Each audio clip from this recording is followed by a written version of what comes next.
नमस्कार, दिन भर की बड़ी खबरों में आपका स्वागत है। मैं हूं परवीन शेख। आज इस बुलेटिन में बात होगी राहुल गांधी के प्रधानमंत्री बनने पर संजय राउत के बड़े बयान की, 2022 में पीएम मोदी के वादों पर कांग्रेस के सवाल की, जानेंगे हरियाणा में राहुल की एंट्री से पहले बीजेपी में क्यों मची है खलबली, बीजेपी अध्यक्ष जेपी नड्डा की कैसे बढ़ रही हैं मुश्किलें, बात करेंगे कर्नाटक में बीजेपी पर कांग्रेस की बढ़त की, ऋषभ पंत को लेकर पुलिस के खुलासे की और बुलेटिन के आखिर में बात होगी देश में बढ़ती बेरोजगारी की। लेकिन तमाम बड़ी खबरों से पहले एक नजर सुर्खियों पर। न्याय विभाग ने संसदीय समिति को दी जानकारी, 5 सालों में पिछड़े समुदायों के 15% से भी कम न्यायाधीशों की उच्च न्यायालयों में हुई नियुक्ति, SC/ST की स्थिति और भी खराब। त्रिपुरा में 90% मतदान कराने के लिए चुनाव आयोग ने कसी कमर, मिशन 929 पर करेगा काम। 2018 के विधानसभा चुनाव में हुआ था 89% मतदान। IPL के अधिकांश मुकाबलों से बाहर रह सकते हैं रोहित, विराट और हार्दिक पांड्या। विश्व कप के लिए टॉप खिलाड़ियों का वर्कलोड कम करने की कोशिश में BCCI। नए साल में सरकार ने दिया महंगाई का झटका, कमर्शियल रसोई गैस सिलेंडर के दाम में 25 रुपए का इजाफा, दिल्ली में अब 1769 रुपए का हुआ सिलेंडर। ये तो थी सुर्खियां और अब बात आज की सबसे बड़ी खबर की।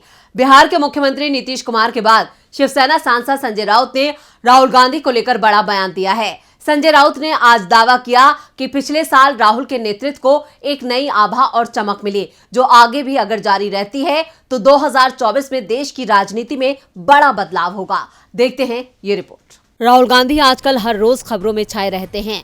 अब राहुल को लेकर शिवसेना सांसद संजय राउत ने बड़ी बात कही है। संजय राउत ने आज दावा किया कि बीते साल 2022 ने कांग्रेस सांसद राहुल गांधी के नेतृत्व को एक नई आभा दी है। अगर ये रुझान 2023 में भी जारी रहता है तो आगामी लोकसभा चुनाव में देश को बड़ा राजनीतिक बदलाव देखने को मिल सकता है। शिवसेना के मुखपत्र सामना में अपने साप्ताहिक कॉलम रोकटोक में राउत ने कहा कि पीएम मोदी और गृह मंत्री अमित शाह को लोगों के बीच नफरत और बंटवारे का बीज नहीं बोना चाहिए।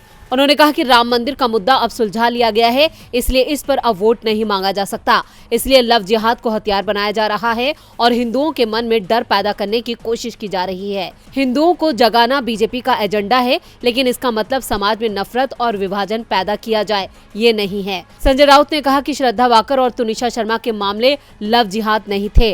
हालांकि उन्होंने ये भी कहा कि किसी भी समुदाय की महिला को अपने ऊपर हो रहे अत्याचार को बर्दाश्त नहीं करना चाहिए। राउत ने कहा कि जो कुछ हो रहा है वो सत्ता की राजनीति है।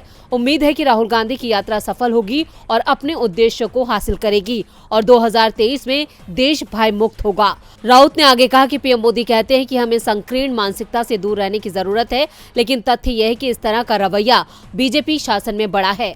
उन्होंने कहा कि मौजूदा सरकार विपक्षी दलों के अस्तित्व और अधिकारों को मंजूर नहीं करना चाहती है। राहुल गांधी के प्रधानमंत्री बनने को लेकर अब विपक्षी दलों में भी सहमति नजर आ रही है, जो राहुल गांधी की मजबूत छवि का नतीजा है।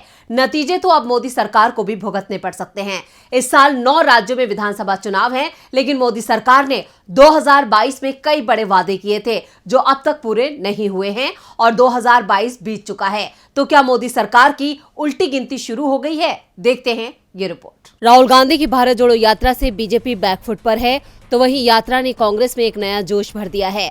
कांग्रेस का काडर फिर से मजबूत हो रहा है। साथ ही साथ सोशल मीडिया पर भी कांग्रेस काफी सक्रिय हो गई है। आज साल के पहले दिन कांग्रेस ने ट्वीट कर मोदी सरकार को उसके वादे फिर से याद दिलाए और नेशनल मीडिया पर भी तंज कसा। कांग्रेस ने लिखा, 2022 के लिए मोदी सरकार का वादा था, देश की अर्थव्यवस्था 5 ट्रिलियन हो जाएगी, किसानों की आय दुगनी हो जाएगी, हर परिवार का अपना घर होगा, बुलेट ट्रेन चलने लगेगी। क्या मीडिया को इन वादों पर सवाल नहीं करना चाहिए? मीडिया मोदी सरकार से सवाल क्यों नहीं करता? कांग्रेस के ये तेवर बता रहे हैं कि यह साल बीजेपी के लिए मुश्किलों भरा रहने वाला है। इस साल 9 राज्यों के विधानसभा चुनाव हैं और इन चुनावों को लेकर कांग्रेस ने अपनी तैयारियों को धार देनी शुरू कर दी है। कल साल के आखिरी दिन राजस्थान के सीएम अशोक गहलोत ने भी मोदी सरकार पर सवाल खड़े किए। अशोक गहलोत ने ट्वीट करके लिखा, प्रधानमंत्री श्री नरेंद्र मोदी ने अलग अलग समय पर 2022 तक किसानों की आय दुगनी करने, हर परिवार को अपना घर देने एवं देश की अर्थव्यवस्था को $5 ट्रिलियन की बनाने के वादे किए थे। आज 2022 खत्म हो रहा है, परंतु ये वादे पूरे नहीं हुए। कांग्रेस के ये सवाल बता रहे हैं कि आने वाले दिन बीजेपी पर भारी पड़ने वाले हैं। अब जनता को बीजेपी क्या जवाब देती है, इस पर नजर रहेगी। कांग्रेस की माने तो मोदी सरकार हर मोर्चे पर फेल रही है। 2023 के विधानसभा चुनावों को 2024 के लोकसभा चुनाव का सेमीफाइनल कहा जा रहा है। ऐसे में अगर बीजेपी सेमीफाइनल हारती है तो फाइनल में बीजेपी की हार तय है। हार का खतरा तो हरियाणा में भी बीजेपी पर मंडरा रहा है। आज महिला कोच से छेड़छाड़ के आरोपों के बाद राज्य खेल मंत्री संदीप सिंह ने इस्तीफा दे दिया। राहुल की हरियाणा में एंट्री से पहले ही बीजेपी बैकफुट पर है। ऐसे में संदीप सिंह ने बीजेपी सरकार की मुश्किलों में और इजाफा कर दिया है। राहुल गांधी अक्सर बीजेपी पर यह आरोप लगाते रहे हैं कि ये महिला विरोधी पार्टी है, बीजेपी महिलाओं का सम्मान नहीं करती है और जिस तरह से हरियाणा की सत्ता पर काबिज बीजेपी के खेल मंत्री संदीप सिंह पर महिला से छेड़छाड़ के आरोप लग रहे हैं, उससे तो राहुल के आरोपों में दम नजर आ रहा है। राहुल गांधी 6 जनवरी को हरियाणा में एंट्री करने वाले हैं। भारत जोड़ो यात्रा के हरियाणा पड़ाव में कांग्रेस इस मुद्दे पर बीजेपी को घेर सकती है। इसको लेकर बीजेपी में अभी से डर साफ नजर आ रहा है। इधर आज खेल राज्य मंत्री संदीप सिंह ने अपने पद से इस्तीफा दे दिया है। आज संदीप सिंह ने अपने इस्तीफे की घोषणा करते हुए कहा, मेरी छवि खराब करने का प्रयास किया जा रहा है। मुझे उम्मीद है कि मुझ पर लगाए गए झूठे आरोपों की गहन जांच होगी। जांच रिपोर्ट आने तक मैं मुख्यमंत्री को खेल विभाग की जिम्मेदारी सौंपता हूं। संदीप के खिलाफ खेल विभाग की जूनियर महिला कोच ने शिकायत की थी। इस शिकायत में महिला कोच ने खेल मंत्री पर उसके साथ छेड़छाड़ और धमकी देने का आरोप लगाया था। महिला कोच ने चंडीगढ़ में संदीप के खिलाफ एफआईआर भी दर्ज करा दी है। वहीं कांग्रेस नेता और हरियाणा के पूर्व मुख्यमंत्री भूपेंद्र सिंह हुड्डा ने भी इस मामले की निष्पक्ष जांच की मांग की थी। आपको बता दें कि संदीप सिंह एक पेशेवर फील्ड हॉकी खिलाड़ी रहे हैं। वो भारतीय राष्ट्रीय हॉकी टीम के कप्तान भी थे। संदीप सिंह कुरुक्षेत्र के पिहोवा से बीजेपी विधायक हैं। बीजेपी पहले ही महिला विरोधी होने के आरोपों से परेशान है। ऐसे में संदीप पर हुई एफआईआर ने बीजेपी को मुसीबत में डाल दिया है।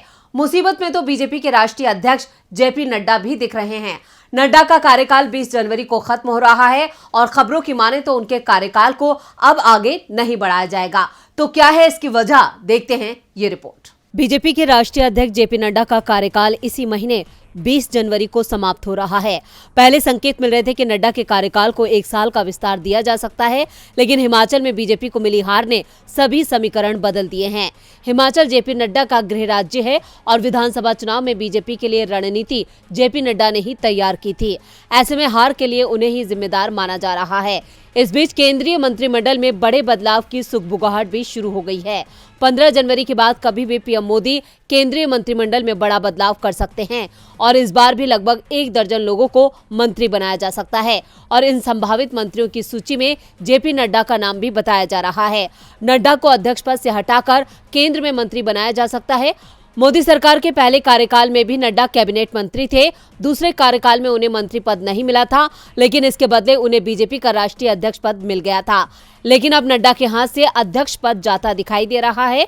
मंत्रिमंडल विस्तार में उन राज्यों को प्राथमिकता मिल सकती है जहां इस साल चुनाव होने हैं। खासतौर पर राजस्थान, मध्य प्रदेश, छत्तीसगढ़ और कर्नाटक से कुछ सांसदों को मंत्रिमंडल में जगह दी जा सकती है। इसके अलावा एकनाथ शिंदे गुट के 1 या 2 सांसदों को केंद्रीय मंत्रिमंडल में शामिल किया जा सकता है। नड्डा अगर केंद्रीय मंत्रिमंडल का हिस्सा होंगे तो कौन होगा बीजेपी का नया अध्यक्ष? इसको लेकर कयासों का बाजार भी गर्मा गया है।